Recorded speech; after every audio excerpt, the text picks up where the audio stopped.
Yep, you read that right, folks.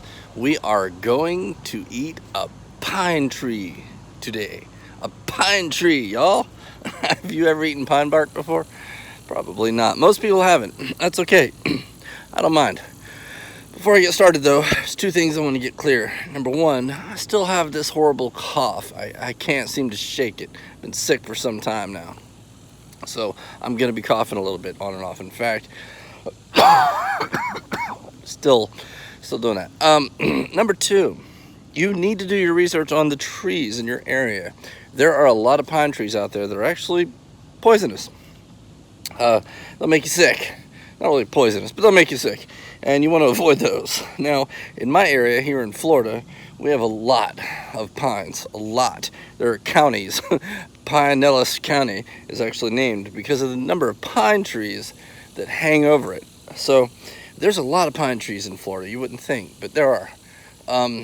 And ours are mostly, all the natural ones for the most part, safe to eat from. Now, that doesn't mean they all are. So again, the onus is on you to do your research and find out if it's okay for you to eat a pine tree. But let's say that you found out that it is and you want to eat one, right? So what do you do first? Go out and find your pine tree, right? I found this one right here. How about that? Look at that. Oh, that's a tall pine tree. It goes way up there. There's a lot of food in this pine tree, a lot. I can't get to the needles because they're way up high, and they make good tea. Excuse me, I'm itchy. Bugs are in my face.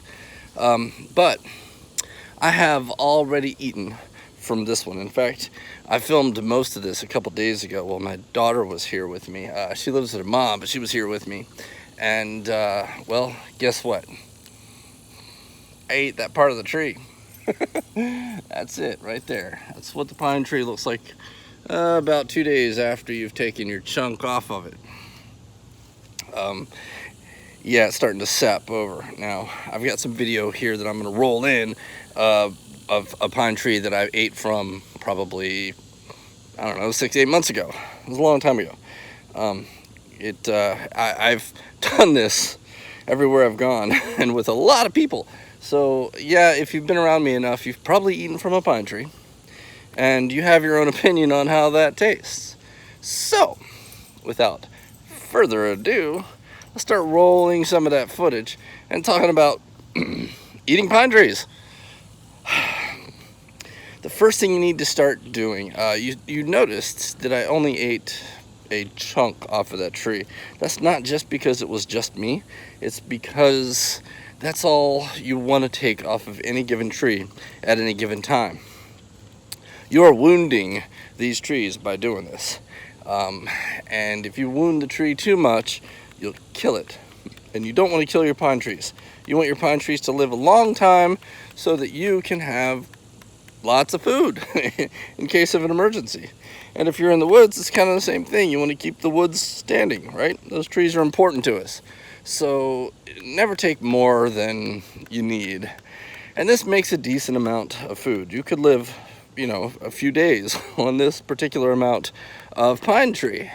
So we'll talk about what you got to do. Getting into this pine tree, the first thing you want to do is you want to hammer your knife in a way that you can get into that heavy wood that's underneath all that bark. This particular tree is thick with bark, lots of crusty bark on the outside. You see that I am just beating this knife in.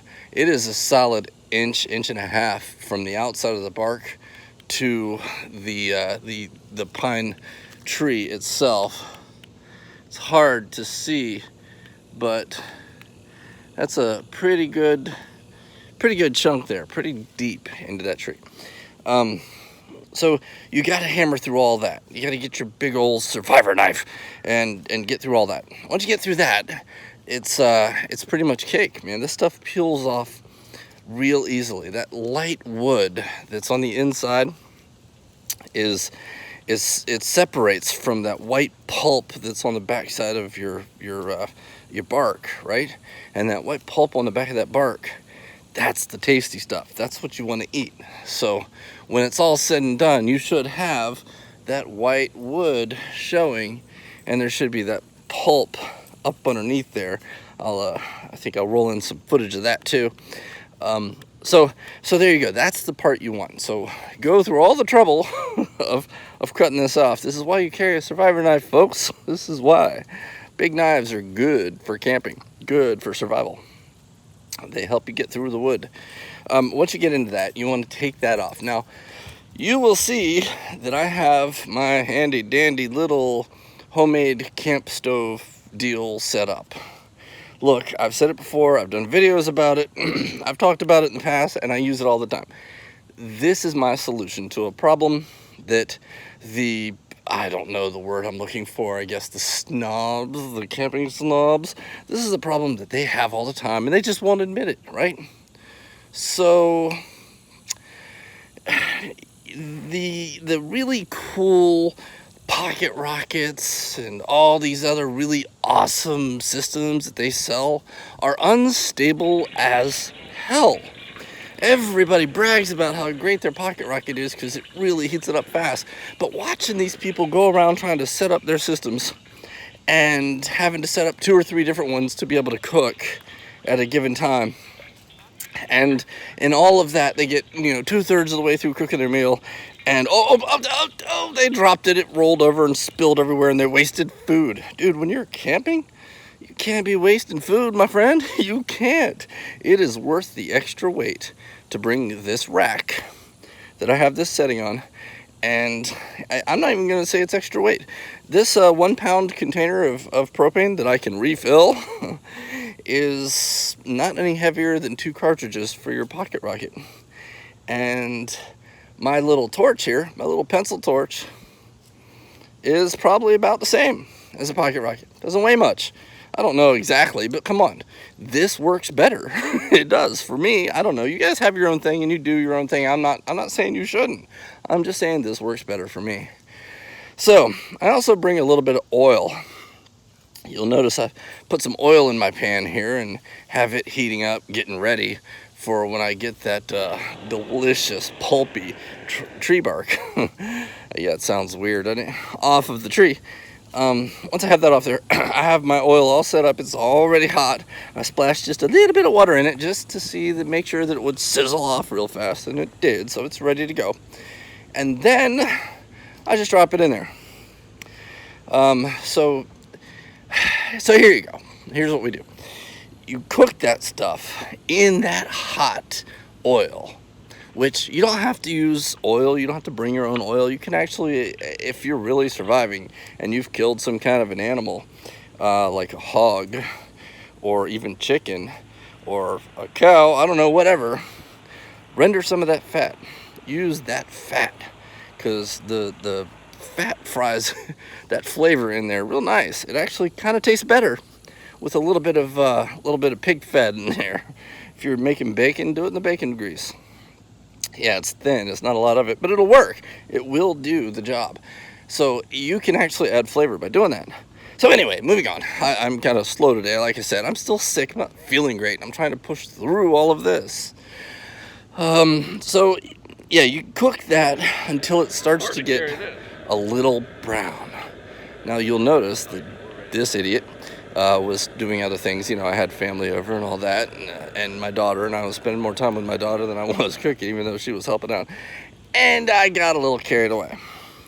So it got a little bit too dark, just a little. It's not bad like that, don't get me wrong, it's still good, but it's better if it's just a touch lighter in color. But that's okay, we can't win them all, right? Still good. So after you're done cooking, what I'm gonna do here is let me tell you about my daughter. I love her deeply. I love all my children deeply, but this daughter is picky. Oh my God, getting her to eat anything is like pulling teeth. She only likes, I don't know, cheese, bread, grilled cheese, mac and cheese, and pizza with light sauce. Basically cheese and bread, everything's cheese and bread. So to get this child to taste tree bark is a miracle in and of itself. It is. But we're gonna do it. We're going to convince my little sweetheart to taste tree bark and see how she likes it. What do you think? You think she will? Put your comment down there right now and see what you think. See what you guys think. Will my picky daughter like the tree bark? Maybe not. I don't know. We'll see. We'll find out. So here's the big deal. Here's what you got to do. When you pull this stuff out of there, you see that? You want that to drip dry a little bit. You don't want it that greasy. It's good greasy, but the grease gets a little much, right? If you're smart and you can carry it with you, bring some French fry seasoning or any kind of seasoning. I don't care if it's salt. I don't care what it is.